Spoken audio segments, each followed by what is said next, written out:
Ellen DeGeneres shockingly wins huge award and puzzles people with her acceptance speech. Trump finally admits that Joe Biden has won the election, then immediately takes it back. And we have an update on that disgusting Rick Moranis attack. And we've got a lot more coming up for you right now on InformOverload. But first, if you like what you're about to see, make sure you smash that thumbs up button. And how can you not like it already? I mean, come on.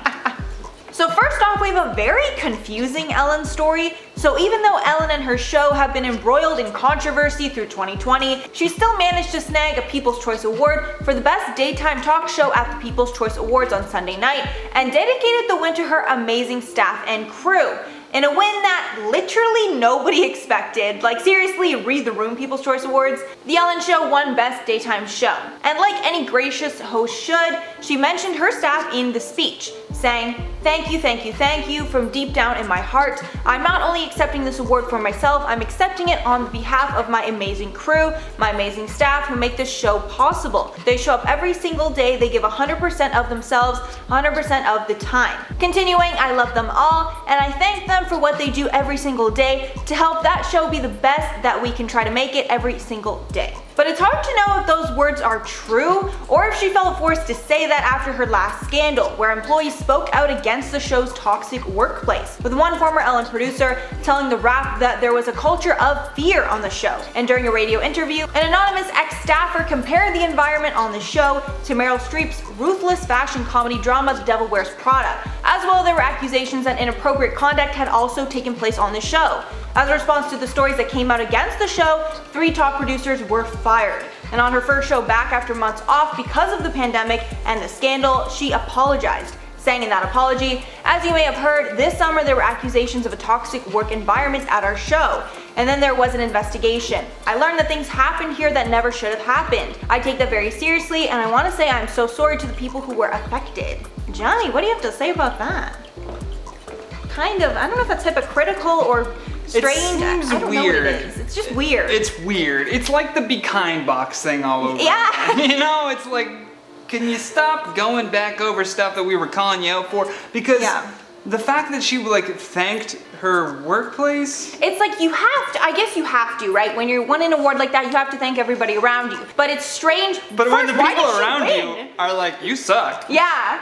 I mean, it would probably look worse if she didn't thank them. I guess. I would lean into it by now if I were Ellen. I'd be like, and I'd like to thank myself for putting in all of the work. No thanks to all of you ingrates who did like me as a host. That's what she wanted to say. Sure. I guess she even could have said, "I'm sorry that my work environment wasn't what it should have been over the summer, but I hope we've improved." Like, I guess she could have said a little more there, because it's just weird. Like, you're literally thanking your staff after being called awful by your staff. Right. It's very strange. But the news gets stranger, and of course, here comes some Donald Trump news. Always does. Believe it or not, but Donald Trump has finally admitted his defeat to President-elect Joe Biden. Well, sort of. He accidentally conceded in a tweet and then immediately regretted it. For the last week or so, Trump has been spouting off on Twitter about claims of voter fraud and overall saying that he would refuse to concede to the Democrats. In the tweet he said, "He won because the election was rigged. No vote watchers or observers allowed. Vote tabulated by a radical left, privately owned company, Dominion, with a bad reputation and bum equipment that couldn't even qualify for Texas, which I won by a lot. The fake and silent media, and more." Don't know what that means. Now, even though Trump followed up the words he won with "because the election was rigged," that was still enough for Joe Biden's supporters to declare that Trump had finally admitted that he had lost. Now, what politicians don't like to tell you is that every election basically has some form of voter fraud being committed. That's why the previous president remains in office until all the final votes have been properly counted and any irregularities can be looked at. That being said, it would take hell freezing over for Trump to be able to flip all of the states that he needs to be re-elected. Hopefully at some point he fully concedes to this once those investigations have been completed. My only thought is that you did that Trump impression for so long. Like, do you need water? Like, your voice sounds like it hurts. It does hurt. It does hurt, Mackenzie, but not as much as Trump's loss. Burn. For Trump, that is. And now for some news on the actor from Honey, I Shrunk the Kids.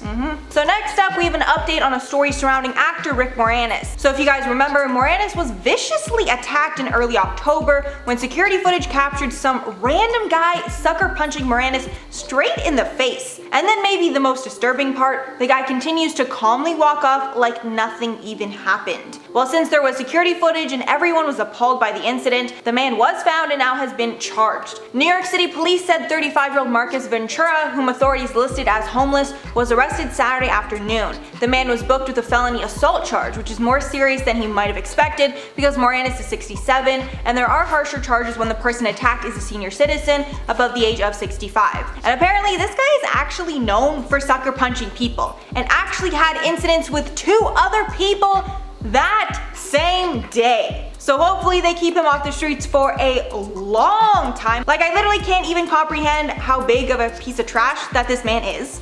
Thankfully, Moranis was okay following the incident with no major injuries, but one thing's for sure, everyone was disgusted and shocked by the event. Police weren't able to get a motive for the attack, but considering the guy's history, I mean, there probably wasn't one. Yes, that is very troubling. I feel so bad. Rick Moranis too doesn't even like leaving the house. Yeah. You can tell he's that kind of like a sheltered guy. Well, he quit Hollywood because he wanted to take care of his kids. He lost his wife. Like, this man has been through a lot. Yeah. You know? I can't even imagine, like, I just like to picture this psycho that was running on the street just hitting people. Yeah. Like going home and like telling his buddies, like, yo, I just smoked this dude today on the block. Like, I punched him in the back of the head. It was amazing. Then they turn on the news and it's like, actor Rick Moranis punched randomly today. Hey, you didn't hit someone, you hit Rick Moranis. Like, it's just so awful. And like, if you read this guy's history, like, he has so many similar events. How was he even out on the street to begin with? That's really the first question. But it's just appalling. That's really the word. Happy that someone has been caught in the matter so that, you know, there's at least a close to that troubling story. Justice can be served. With that though, let's check out some of your comments from the video titled Top 10 Celebrity Instagram Comments You Won't Believe Part 2. Oh, these were so good.